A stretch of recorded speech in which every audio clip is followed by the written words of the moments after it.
हमारे साथ इस समय जुड़ चुके हैं जम्मू कश्मीर पुलिस के पूर्व डीजी डॉक्टर एसपी वैद। हम इनसे बातचीत करते हैं। डॉक्टर वैद, सबसे पहले आज तक से बातचीत करने के लिए बहुत बहुत धन्यवाद। आपने देखा होगा कि किस प्रकार से ऑपरेशन मिडनाइट के तहत देश के कई राज्यों में रात भर जो है एनआईए द्वारा रेड की गई और पीएफआई के ठिकानों पर रेड हुई है ये। और अब तक जो ताज़ा जानकारी आ रही है कि 106 सदस्य जो हैं, जिनमें कई बड़े नेता भी हैं पीएफआई के, उनको गिरफ्तार कर लिया गया है। आपके हिसाब से कितना महत्वपूर्ण था ये? ये बहुत ज़रूरी था। इनफैक्ट ये जो पीएफआई है, इसकी जानकारी काफ़ी सालों से देश विरोधी गतिविधियों में इन्वॉल्वमेंट के बारे में आ रही थी।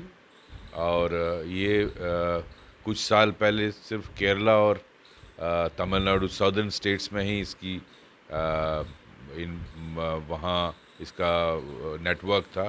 लेकिन इन पिछले 5 सालों में इसका फैलाव काफ़ी दूसरे स्टेट्स में, या कर्नाटका, आंध्रा और इवन नॉर्दर्न स्टेट्स दिल्ली और यूपी, राजस्थान, इन सारी रियासतों में, बिहार में, सब में आ गया। आपने हाल ही में देखा बिहार में जो इनका प्लान 25 साल का, आपने देखा किस तरह ये गज़वाए हिंद करना चाहते हैं। और ये बेसिकली एंटी नेशनल एक्टिविटीज़ में इन्वॉल्व है। और इसका स्टूडेंट विंग भी है, कैंपस फ्रंट ऑफ इंडिया, और पॉलिटिकल विंग है एसडीपीआई। और ये नाम बड़े अच्छे रखा हुआ है ताकि दुनिया को लगे कि पॉपुलर फ्रंट ऑफ इंडिया, तो बहुत कोई डेमोक्रेटिक और बड़ा पॉपुलर फ्रंट है। मतलब एक नकाब ओढ़ के रखा था कि ताकि दुनिया को लगे कि या कोई लोकतांत्रिक संगठन है। यस यस, तो ये दुनिया को बेवकूफ़ बनाने के लिए, लेकिन अंदर से एक्टिविटीज़ देश विरोधी हैं। मुस्लिम यूथ को, जो यंग माइंड्स हैं, इम्प्रेशनेबल माइंड्स हैं, उनको रेडिकलाइज करना, उनको आर्म्स ट्रेनिंग देना, उनको इसके लिंक्स जो पाए गए हैं, जो आईसिस और अल-कायदा तक इसके कुछ काडर उसमें ज्वाइन किए हैं एज़ पर रिपोर्ट्स। और रिपोर्ट्स के मुताबिक इसकी इन्वॉल्वमेंट बहुत सारी स्टेट्स में वायलेंस और एंटी नेशनल वायलेंस और कम्युनल राइट्स में पाई गई है। बिल्कुल, जो अभी हाल फिलहाल में जैसे हमने देखा कि कई राज्यों में जैसे जी, रामनवमी पर, मैं आ हनुमान रहा हूँ। जयंती पर जो हिंसा हुई, यस। या सीएए के दौरान भी जो प्रदर्शन जी हुए, जी उस समय भी जो हिंसा हुई, पॉपुलर फ्रंट ऑफ इंडिया का नाम सामने आया था। जी। और सुरक्षा एजेंसियों ने चिंता भी जताई थी और ये कहा था कि इनका कहीं न कहीं तार इन दंगों से जुड़े हुए हैं। बिल्कुल सही कह रहे हैं आप। जो एंटी सीए प्रोटेस्ट हुआ था, उसमें रामनवमी के वक़्त जो कम्युनल राइट्स हुए उसमें, हनुमान जयंती के वक़्त जो राइट्स हुए उसमें, कानपुर और राजस्थान के कसौली में जो कम्युनल राइट्स हुए उसमें इसकी इन्वॉल्वमेंट की रिपोर्ट्स थी। और इस तरह के इवन बेंगलोर राइट्स और दिल्ली राइट्स, दिल्ली में कम्युनल राइट्स हुए उसमें इसकी इन्वॉल्वमेंट है। तो ये बहुत सारी, और कितने आरएसएस के वर्कर्स का मर्डर वहाँ किया गया केरला में, वो आपको it's a matter of record. I think अगर आप निकालें तो आपको उसकी फिगर मिलेगी। तो इस तरह की एक्टिविटीज़ थी। हम बहुत देर से डिमांड कर रहे थे कि ऐसी ऑर्गेनाइजेशन को बढ़ने नहीं देना चाहिए, लेकिन अनफॉर्चुनेटली एक्शन हुआ, होने में बहुत टाइम लगा। आपके ये हिसाब से काफ़ी देरी हो गई है, मतलब इतना देर आए दुरुस्त आए, लेकिन फिर भी काफ़ी देर हो चुकी है। इन्होंने अपना जो जाल जो है पूरे देश में फैला दिया। बिल्कुल, मेरा वही कहने का मतलब था। मैंने अपने ट्वीट में भी कहा, देर आए दुरुस्त आए। और लेकिन ये एक्शन ज़रूरी था। और मैं तो ये भी डिमांड करता हूँ कि इस पर बैन लगना चाहिए।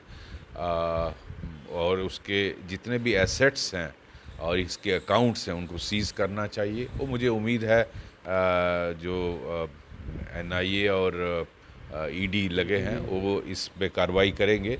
और इसकी जो फंडिंग बाहर से आती है उस पे नज़र रखनी चाहिए, क्योंकि बहुत सारी देश विरोधी ताकतें हैं जो भारत को ग्लोबल पावर नहीं बनना देना चाहती। जो भारत की जो एक मार्च है towards becoming a global power, उसमें रुकावट डालने के लिए, जिस तरह अब नाम लेना अच्छा नहीं लगता, लेकिन कुछ कंट्रीज़ तो हमें मालूम ही है। हमारा पड़ोस में पाकिस्तान और चाइना, वहाँ से भी इनकी फंडिंग आती है। इस तरह और इसमें मैं एक चीज़ और जोड़ना चाहूँगा, अभी हाल फिलहाल में टर्की भी काफ़ी भारत विरोधी रुख अपना रहा है। आ रहा था उस पे। और टर्की की इन्वॉल्वमेंट वहाँ आपने देखा उनका किस तरह स्टेटमेंट कश्मीर पे आता है, और वहाँ टर्की काफ़ी एक्टिव हो गया है जब जब से मिस्टर अर्दगवान उनके प्रेसिडेंट हैं। वो एंटी इंडिया एक्टिविटीज़ में उसकी गतिविधियाँ काफ़ी सक्रिय हुई हैं। तो ऐसे मुल्क मिलकर ऐसे ऑर्गेनाइजेशंस की फंडिंग करते हैं। इसमें कुछ और भी देश हैं, उनके नाम मैं लेना नहीं चाहूँगा, लेकिन ये तो प्रोमिनेंट जो आपको मैंने 3 बताए, तो उस एस्पेक्ट को भी देखना बहुत ज़रूरी है। ठीक है। डॉक्टर वैद, आपने बड़ी महत्वपूर्ण बात कही फंडिंग के बारे में जो आपने बात की। अभी जो बात सामने आ रही है कि गल्फ़ कंट्रीज़ से भी कई स्रोतों से इनके पास पैसा आ रहा था, फंडिंग आ रही थी। क्योंकि हमने हाल फिलहाल में देखा है कि हमारे संबंध काफ़ी सुदृढ़ हुए हैं, मज़बूत हुए हैं गल्फ़ कंट्रीज़ के साथ, ख़ास तौर पर संयुक्त अरब इमारात यूएई के साथ। तो आपको लगता है सरकार को भी उनकी सरकार के साथ, मतलब यूएई की सरकार के साथ इस मुद्दे पर बातचीत करनी चाहिए कि ऐसे कौन तत्व हैं उन देशों में जो ऐसे कट्टरपंथी संगठनों की फंडिंग करवा रहे हैं? बिल्कुल सही है। भारत के इस वक्त बहुत अच्छे रिश्ते हैं यूएई के साथ, बहुत अच्छे रिश्ते हैं सऊदी अरबिया के साथ, और उन रिश्तों का फ़ायदा लेना चाहिए और उनको जो एट द हाईएस्ट लेवल बताना चाहिए कि ऐसी वहाँ से जो डोनेशंस लेकर इनको फंड किया जाता है, उन फोर्सेस को आइडेंटिफाई करके जो भारत के खिलाफ कार्रवाई करते हैं उनको कानूनी तौर पर डील करना चाहिए, और भारत को अंदर इंडिया में भी इस पर सख्त नज़र रखनी चाहिए। डॉक्टर वैद, चूँकि आपने कहा कि कार्रवाई करने में जो है काफ़ी देर हो चुकी है, लेकिन देर आए दुरुस्त आए।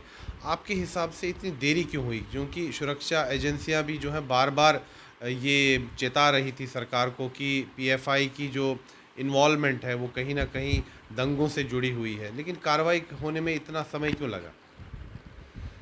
मैं नहीं जानता, पॉलिटिकल रीजंस हो सकते हैं, बट जनरली बैन करने के लिए कुछ इंफॉर्मेशन कलेक्ट करना बहुत ज़रूरी है गवर्नमेंट को, ताकि जो ऑर्डर हो वो बिल्कुल कोर्ट की स्क्रूटनी को विथस्टैंड करे।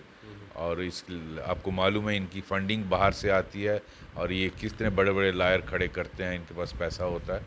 तो ज़रूरी है एक बहुत अच्छी इंफॉर्मेशन बेस्ड जो ऑर्डर है वो किया जाए, और भी सबूतों के साथ। तो इसलिए शायद सरकार इस वजह से वो जानकारी इकट्ठी कर रही थी। बातचीत करने के लिए बहुत-बहुत धन्यवाद। धन्यवाद।